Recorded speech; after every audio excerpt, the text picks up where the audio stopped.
welcome to my community on Afrocentric Television Channel 15.8. You know that this is the station that revolves around the Africans in diaspora, of course, starting with Houston. But today, we are not in Houston. We are live in Nigeria.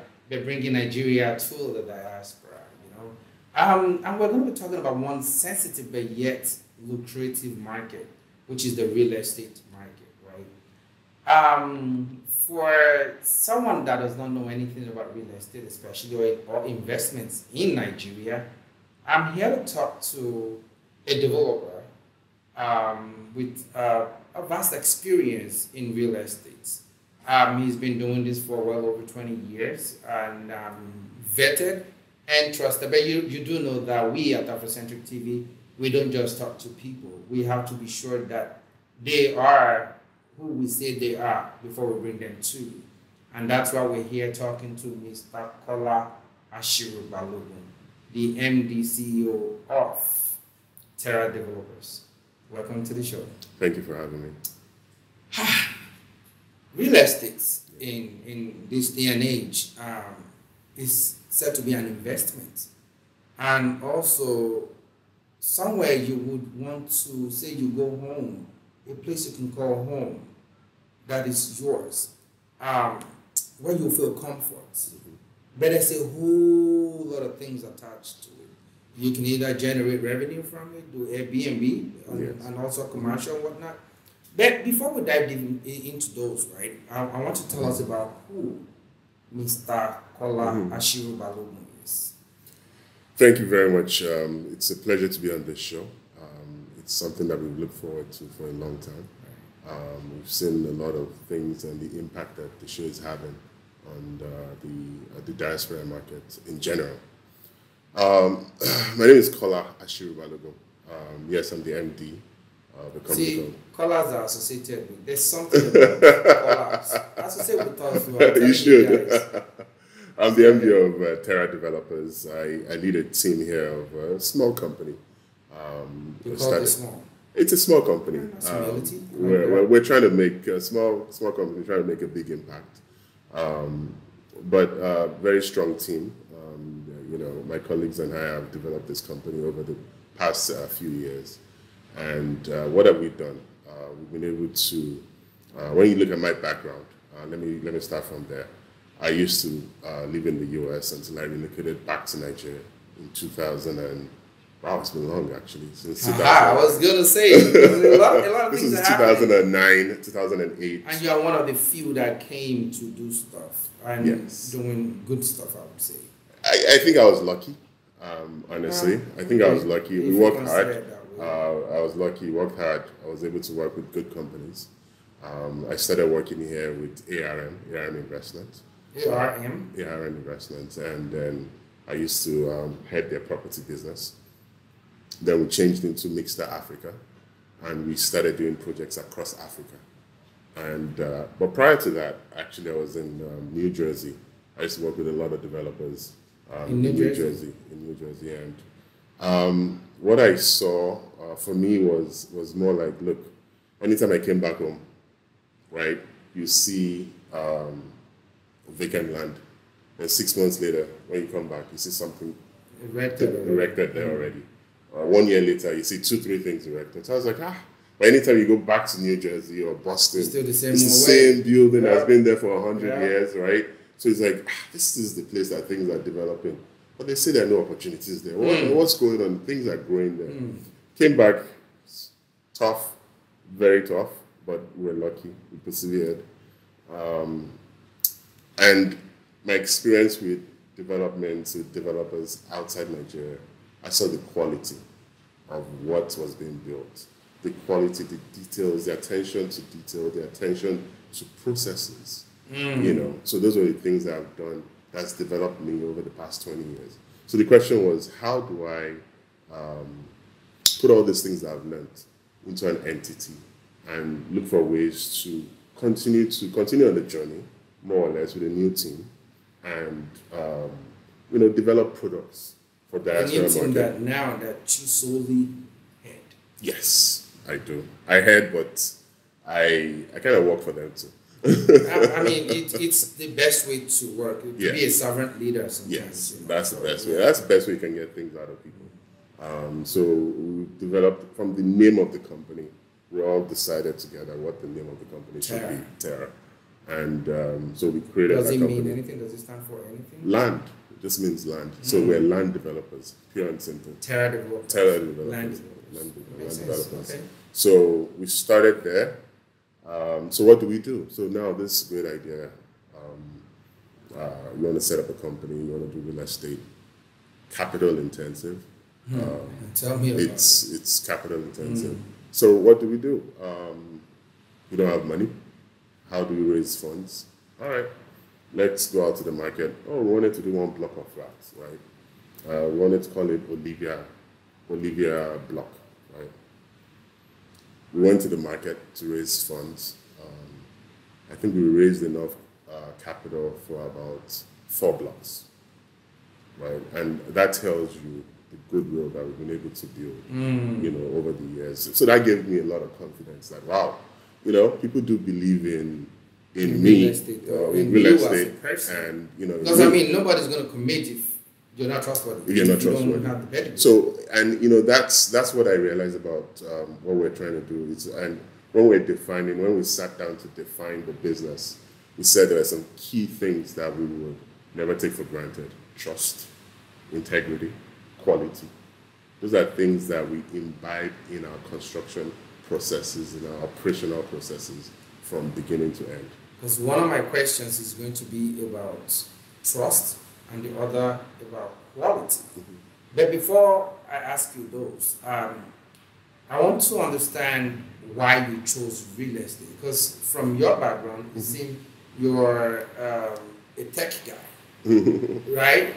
I think that's your educational background Yes. from what I had to study. Yeah. Can you tell us why you chose real estate as opposed to being in IT? You know, as God would have it, yes, I was in tech, and I did tech. I was in New York then, actually, and this was you know, you come out of school. I was actually working at Goldman Sachs, yeah. And this was in the 2000s. This is a tech boom, Right. and you know, I got this job that was finance in Goldman. And all my friends that we went to school together were in tech. And this was anything.com then made sense. So, you know, so I just wanted to get out of Goldman. That, look, this job that I've dreamed of is not what I wanted to do. All right. So I left Goldman, went into tech, did programming for years, developed systems and things. But now you're in the middle of New York, you see all these buildings, these skyscrapers come up, you know, and you're speaking to people, oh, they're developing things. So I said, look, you know what? I don't know anything about real estate. I know finance, right? I can learn finance. I can understand finance. So I went back to school. I went back to NYU, and I got my master's in real estate finance. So once I got that, I now started working again from the scratch, from the ground up again as an analyst. That's a determined mind, man. You have to be. You have to be. You have to be. So I started again as an analyst and started working in acquisitions, then development, and then we got back into this. Fantastic. So tell us about the real estate market in Nigeria. I'm not going to talk about Africa, but that's too broad. I can talk about that too, but let's just focus on Nigeria. Yeah, let's focus on Nigeria. Tell us about the real estate market in Nigeria. Because, like I told you earlier, one of the things I was going to talk to you about was trust and quality.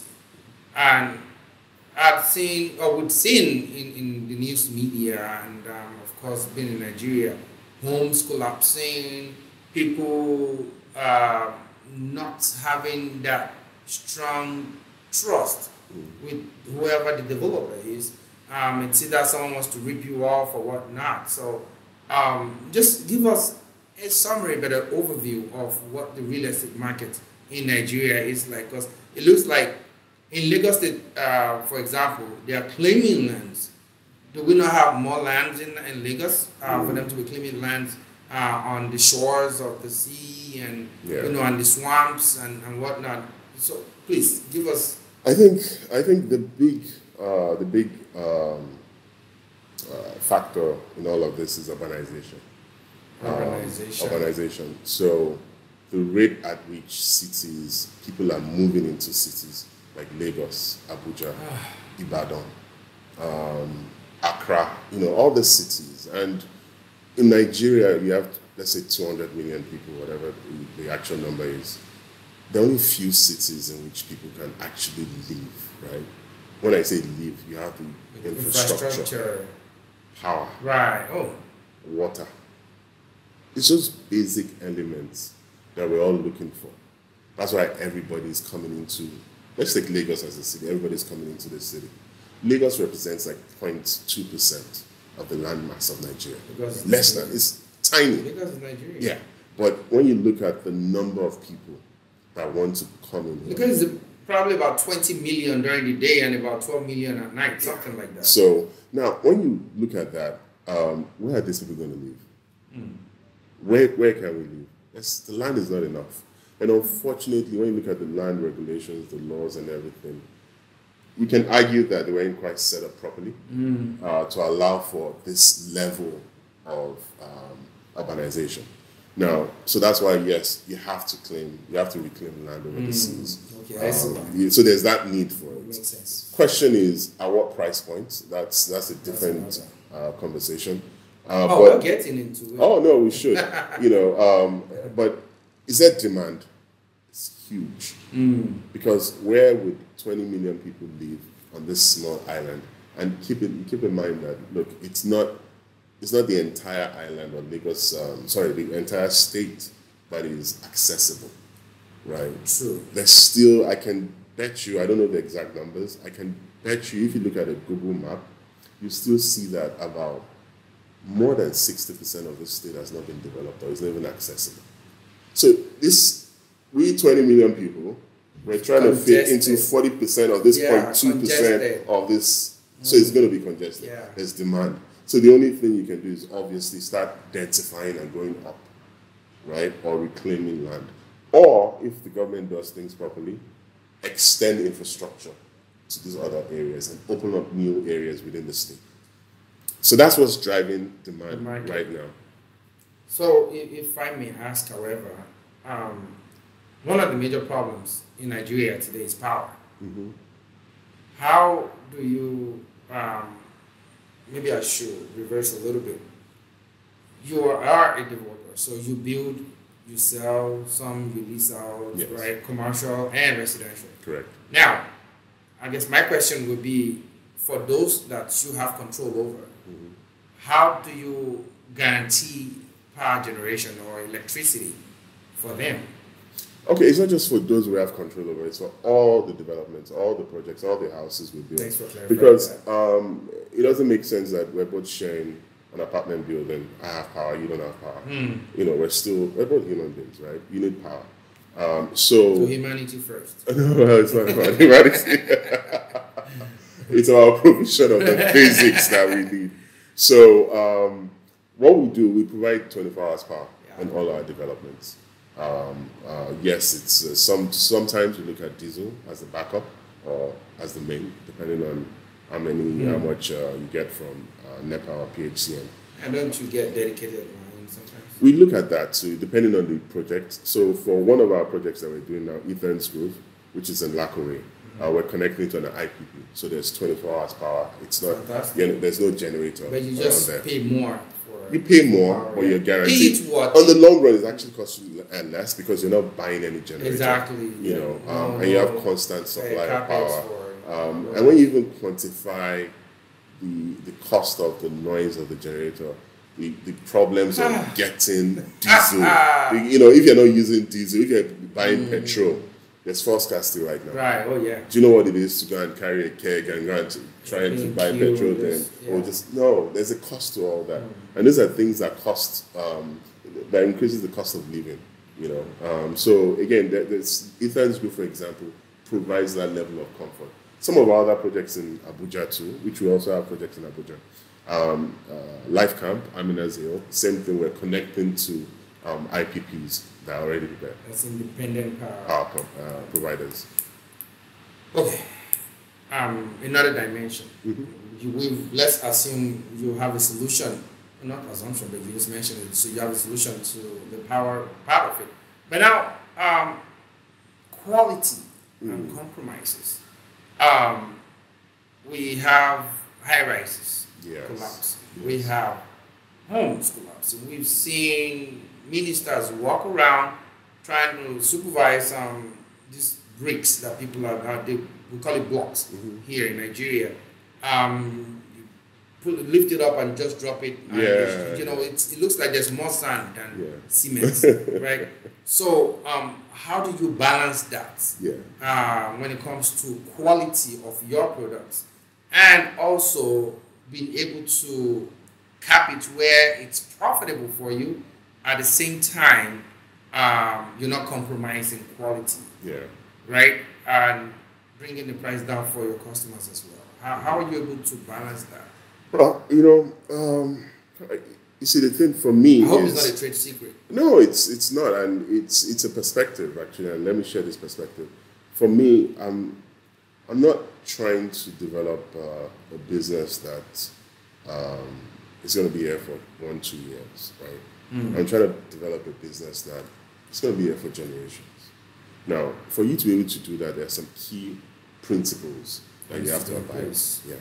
Now, quality, for example, and I tell my colleagues that, look, the minute I like the way you say my colleagues. Why? Right. No, it's just, a typical Nigerian would say, people working for me. Oh, no, we're working together, yeah.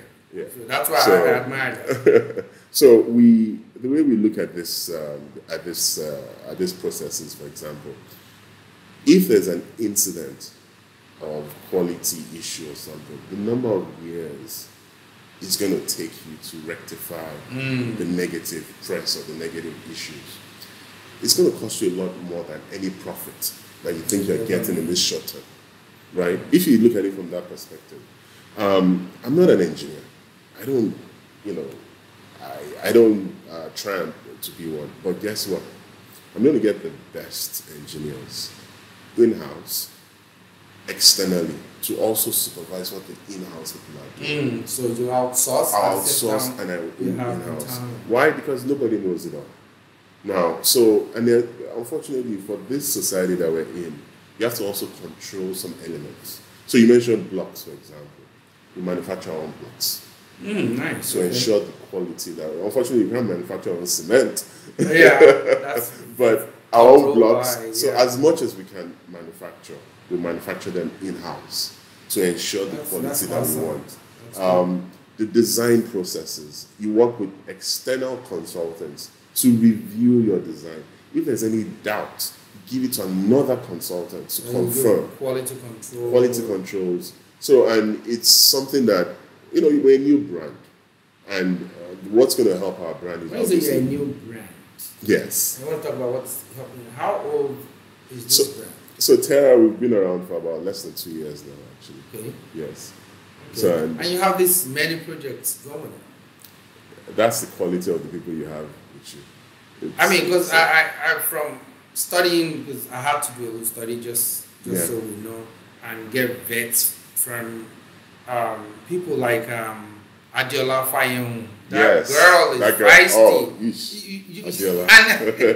Let's talk about Adiola. Let's talk about the process to get you on her show. Because I heard for her to get you on her show or to talk about you on her show, the vetting process is... it took us about a year. One whole year. I didn't believe this. So we gave her that, this is the project we're doing. Next thing, somebody called us that, somebody is inquiring about you in the ministry's office, that to check if our approval, not even just our title, she checked whether the title was real. She checked whether we had building approvals. So the number of questions, I was like, I didn't know about her before that. And it was someone that recommended, go through this platform. And I was like, what is all this wahala? What is all this? She's like, Adela even knows the name of my kids. Are you serious? So she wants to know everything. Who is this person? And we got on the show. She did a detailed due diligence on the company. And we've done one or two things with her, and it's been very positive. Great person, great brand, great platform. She's done fantastic for Nigeria. I love that. Yeah. I was talking about that's authentication. That's, the authentication. Because Adiola is a voice. She is. She's a voice, and she would not lie. Yeah. And she will not compromise. She will tell you, and respectfully, Uncle Boy, like that, and she will. But she wants to diss you, but then she will diss you so respectfully that even you feel like, I can't just, but it's the truth. She calls me Uncle Carla. I'm like, I don't know why you call me Uncle Carla. And she just started as a joke. And next thing I saw her show, she's like, my Uncle Carla. I was like, Adiola. But it's a good thing. It's a good thing. That's because if you look at coming into Nigeria, this trip particularly, I heard about some properties in the Butemeta axis and some other areas on the island, and likewise on the mainland, that have been marked. Yes. To be demolished. And it tells you that the quality of those properties either, should I say, diminished or are not, they're not strong standard. enough. Yeah. They're not up to standard. That's why after testing, and they felt like this is not safe. But you on the fleet, you felt like the safety of your clients or whoever you're working with. My staff and I, as a matters. Yeah. Like we're sitting in this beautiful office of yours, by the way, great office. Thank you very much. No, this is. I was telling my partner we should get something like this in Lagos. We should. I'll be a big boy. Oh, look at you! This small office.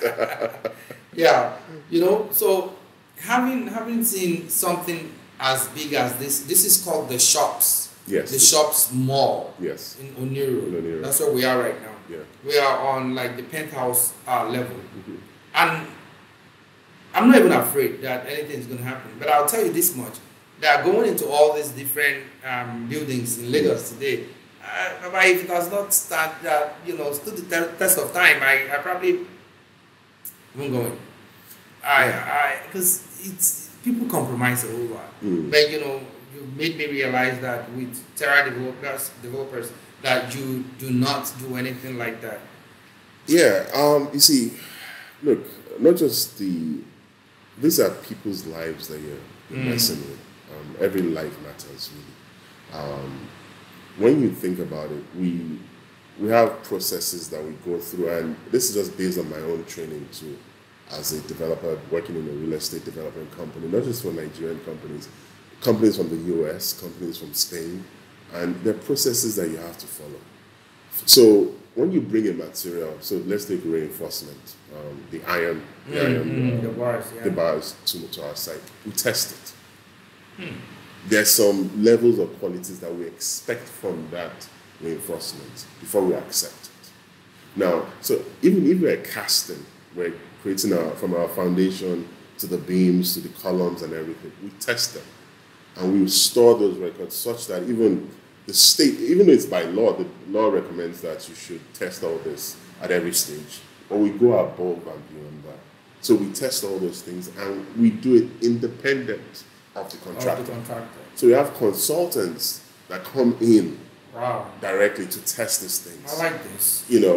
Again, those are the only ways that you can ensure the quality of what you're building. Get the proper consultants. You're not, a developer cannot be an engineer, a finance person, a marketer and everything. No, get the right people and let them do their jobs. If they tell you that, look, this foundation can only take 2 floors, and you as the developer come and say, oh no, I want 10 floors there. And they tell you that, no, demolish that and then build something. You have to take their advice. So those are things that I've learned to respect the professionals and let them do their job. So you know what brought me here today?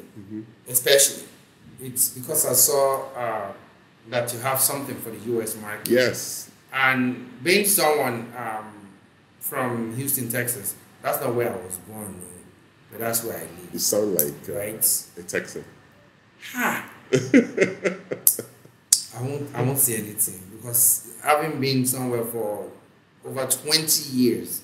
You probably, you live in Rome, you realize, I don't want to say that, So, but I heard you have products for the diasporans, Yes.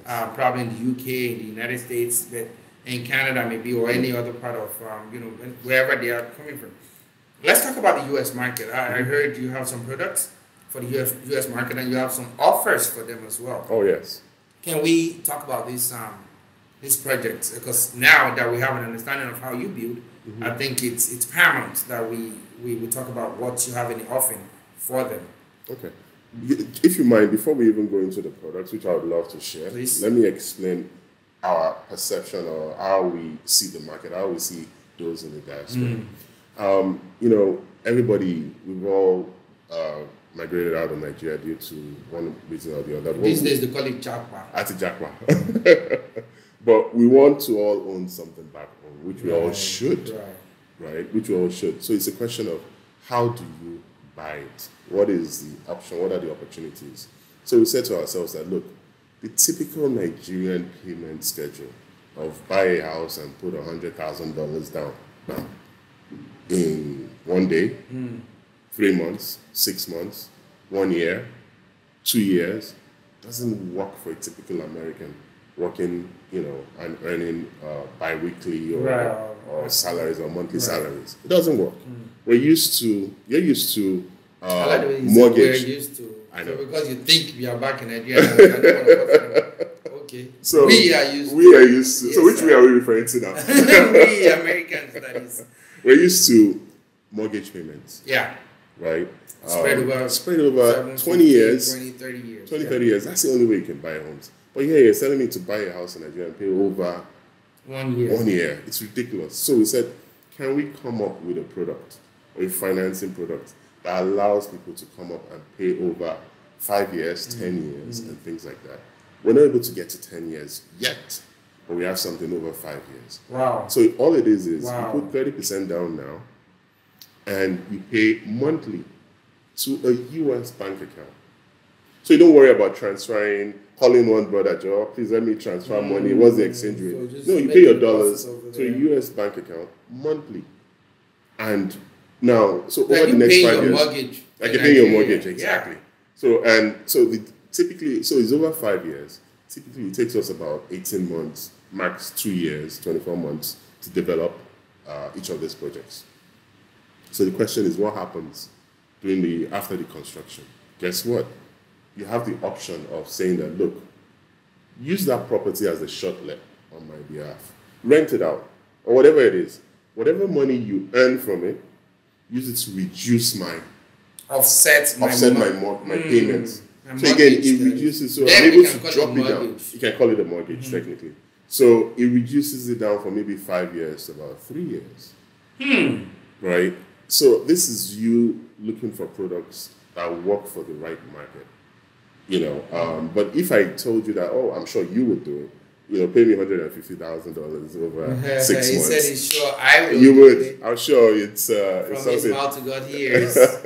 Yeah. So there's that. So, and in terms of the products that we have, I think what we try and do is we focus on functional spaces, considering the constraints of Lagos, for example.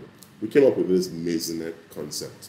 Oh, I love maisonette. And I'll take you through one of those units shortly. It's 2 bedrooms, for example, but instead of it being a flat, we said, look, let's stack them on top of each other. So we took a flat, cut it into 2, and put it on top of each other, and obviously with a staircase in there.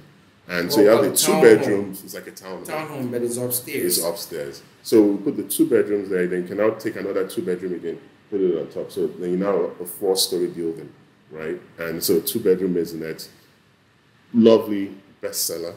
The demand is insane. People love it. Because of that, we can't even sell our regular flats anymore. I mean, because if you look at it, most likely the living room and the kitchen area is going to be downstairs. It's on the lower level.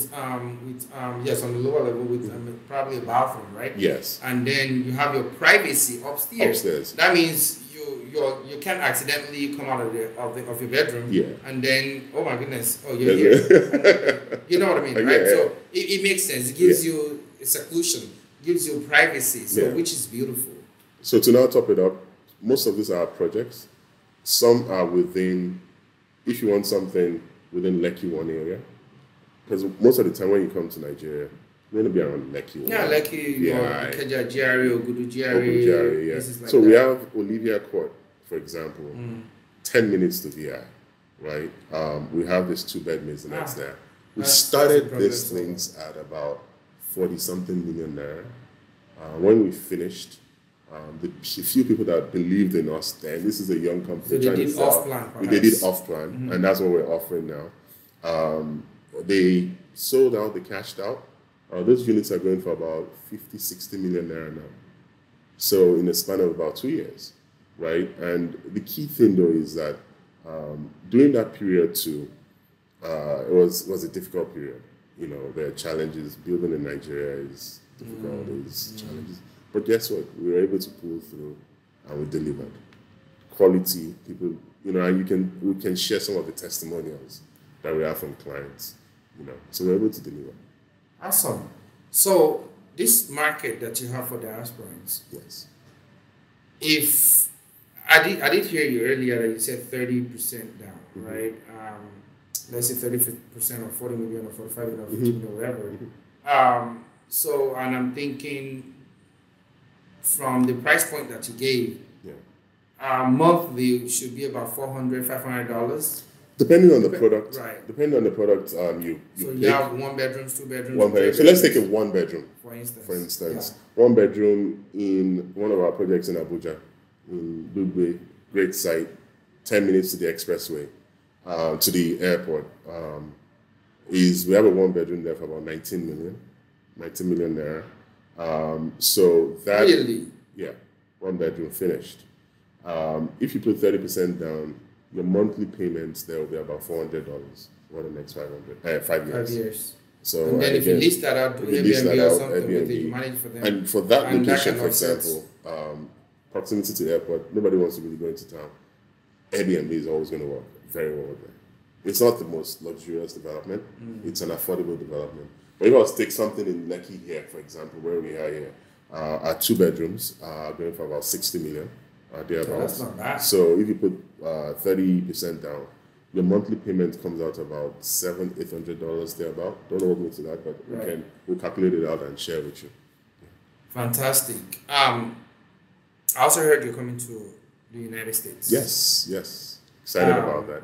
So, I'm sure. Me too. I know Not because I'm trying to jackpot or anything, but I'm just excited. Where are you jackpotting to now? You already have what it takes to jackpot and come back and go back as much as you want. People want to jackpot now. They're trying to see, what's going to work. Well, I'm still coming back, By God's grace, that's the prayer, right? Yes. So you go, if you... And you develop yourself. And then come back and invest back in your country. Yeah.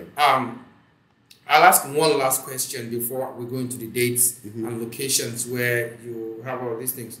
Because one of the challenges that most people that I know of in diaspora that they're facing regarding real estate in Nigeria is the FX, the exchange rate, right? Yes. Which in your case you said they don't even have to worry about that. They can just, make the deposit in the US.